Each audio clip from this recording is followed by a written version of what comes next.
আমি ভক্তের হতে দয়ালের সেবায় আমার দেবার মতো কিছু নাই। যাও দেওয়ার জন্য চেষ্টা করি, তাও সঠিক মতো হয় না। যদি হইতো তাহলে আজকে আমার এই দুর্দশা হতো না। আমার দয়াল যদি আমাকে দয়া করে কবুল করে তিনার কাছে আমাকে রাখে বা যাতে রাখে, সেখান থেকে একটি কালাম আমি এই কালাম দিয়ে আরম্ভ করবো আজকে সারা রাত্র, যাতে আপনাদের সেবায় আপনাদের একটু হলেও আনন্দ দিতে পারি। ধন্যবাদ সকলকে।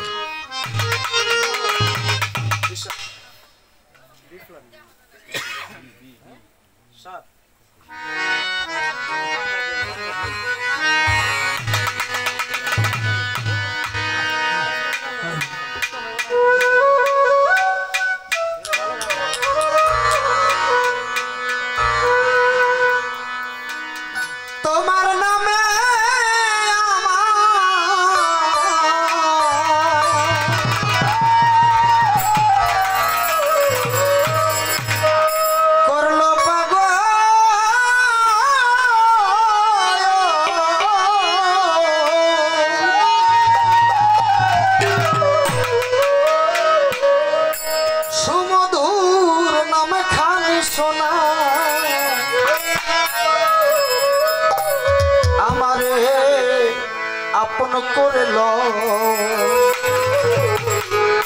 তা না হলে ও দয়াল চা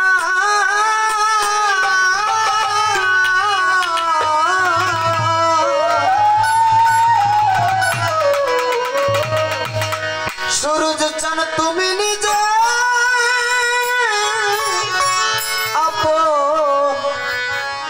আপন হয়ে যা।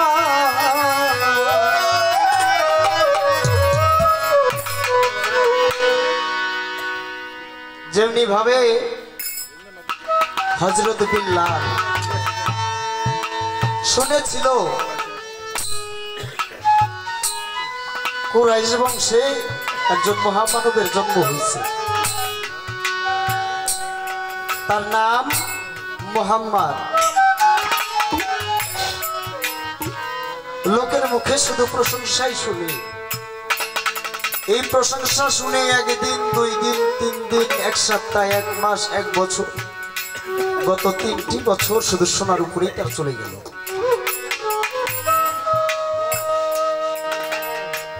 হযরত বিল্লাল এই নামের যে একটা মধুর প্রেম জন্ম নেয় তার অন্তরের মধ্যে, সেই নাম দিয়ে তার কোনোটাই ভালো লাগে না। মুহাম্মাদের কর্ম কি? এক মাওলার ইবাদত করা, কোন মূর্তি পূজারি করা তার ছিল না, তার স্বভাব ছিল না, তার বিচার ছিল ন্যায়।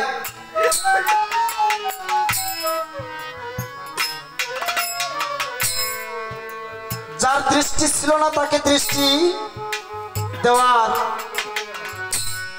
ব্যবস্থা তিনি করে। তেমনি ভাবে দয়াল আমার তো দৃষ্টি শক্তি এখনো সেটা হয়নি যে আমি আপনাকে চিনব।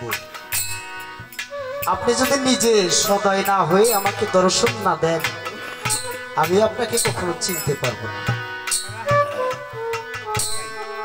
আমার শক্তি নাই যে আমি আপনাকে বেছে নেব।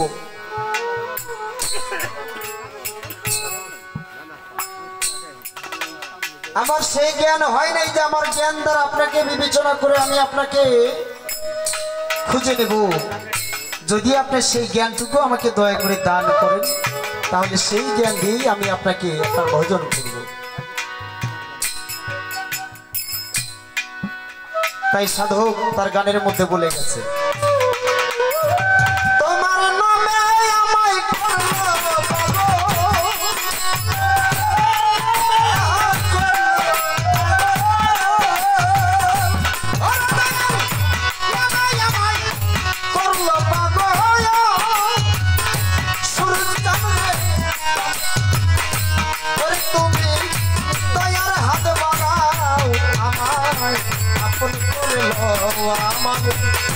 আপন করে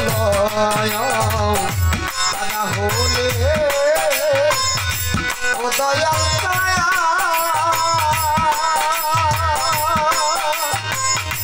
তুমি নিজে আপন হয়ে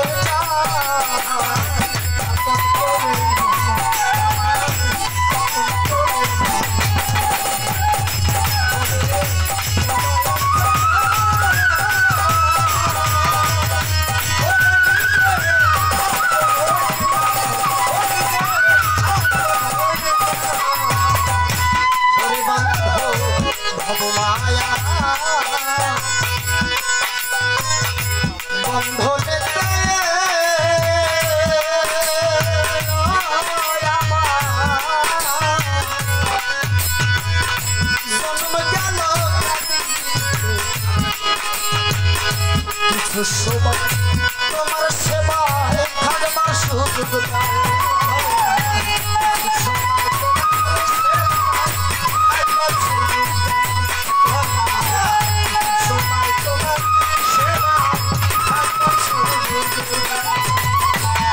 মায়ার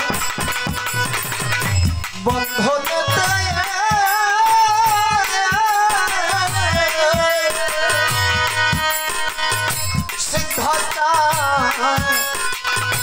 জন্ম গেল কাঁদিতে কিছু সময় তোমার সেবা থাকবার সুযোগ দাও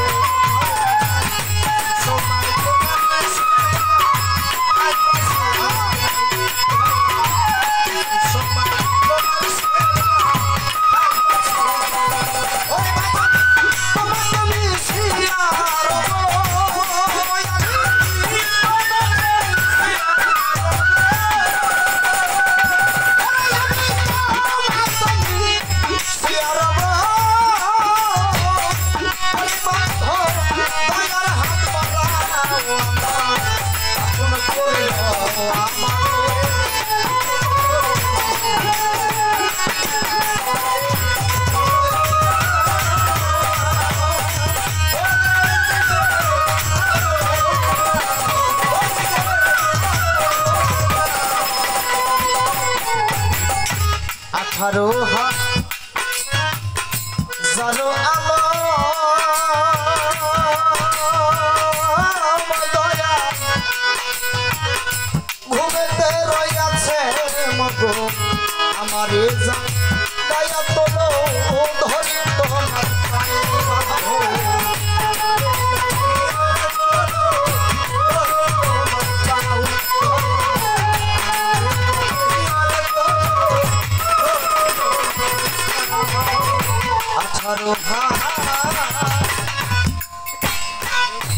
জানো আলো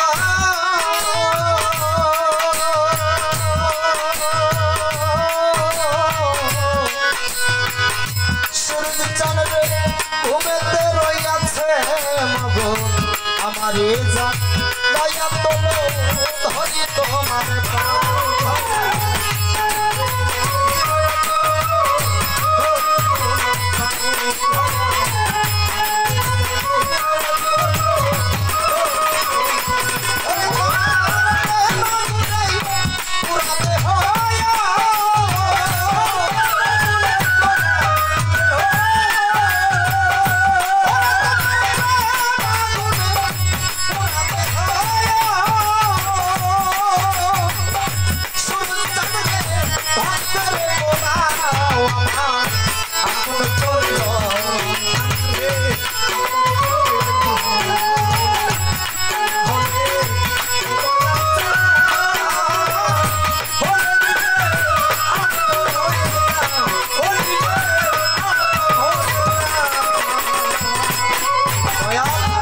শ্বাসে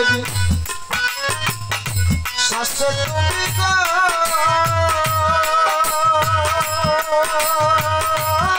দয়া ভিতরে বাহিরে তুমি জাহিরে